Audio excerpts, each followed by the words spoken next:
Hello, Internet. What's a genre? If you've heard the term before, you might be thinking, oh, I've got this. It's these. Or maybe you call these things genres. Or maybe these are genres to you.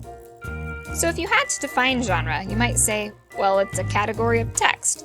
And that's a pretty decent traditional definition. In recent years, though, some writing researchers have started to mess with the definition of genre. Researchers, if you don't know, have a lot in common with 2-year-olds. They both ask why a lot. They're often found in their own little worlds thinking strange thoughts. They see all the things or ideas that you have neatly arranged, and then they break them. So recently, some writing researchers were walking down the hall and they saw a very shiny definition of genre sitting there just waiting to be played with. So they started tossing it around back and forth and asking questions like, but why do we have genres? Where do they come from? Why do they look different in different places? Why do they change over time? Why?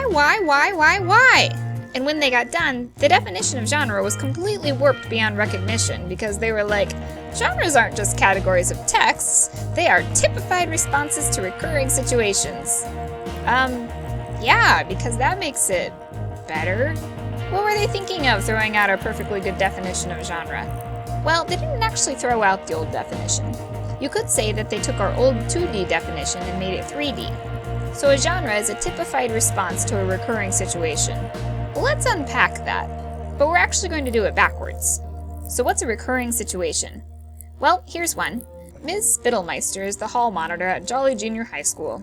She's patrolling her beat one day and then she spots, Andre, what are you doing out here? And Andre's like, Mr. Person said I could go to the bathroom? And Ms. Spittlemeister is in a conundrum. Does she take little Andre's word for it and let him go?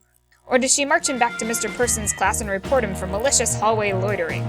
The bigger problem is that this isn't the first time that Ms. Spittlemeister has been in this situation. Yesterday it was Marta. She was saying that she needed to pick up something in the office. And the day before that it was Tanya saying she needed to go get fish food from Ms. Science teacher for the class pet. If only there were a way to know if the students really did have permission to be roaming the hall. So, that's our recurring situation. What's the typified response? Well, every time Ms. Spittlemeister caught a meddling kid in the hallway, she has several options of how she could respond. She could march the kid down to the office. She could holler at them until they ran back to class out of fear. She could go back to their class, interrupt, and ask the teacher if they really did send Tanya out for fish food. But over time, Ms. Spittlemeister and the other teachers realized that maybe there was a better way to handle this recurring situation. Maybe, just maybe, the sending teacher could write a little note that gave the student proof that they had permission to pass through the hallways. A hall pass, if you will. So the hall pass became the new response to the recurring situation of students roaming the hallway. Over time, the hall pass took on a more specific form. The teachers included the date, so students couldn't just pass an old hall pass off as a new one. And they included the time, so the hallway journey that should last 2 minutes didn't end up taking 10.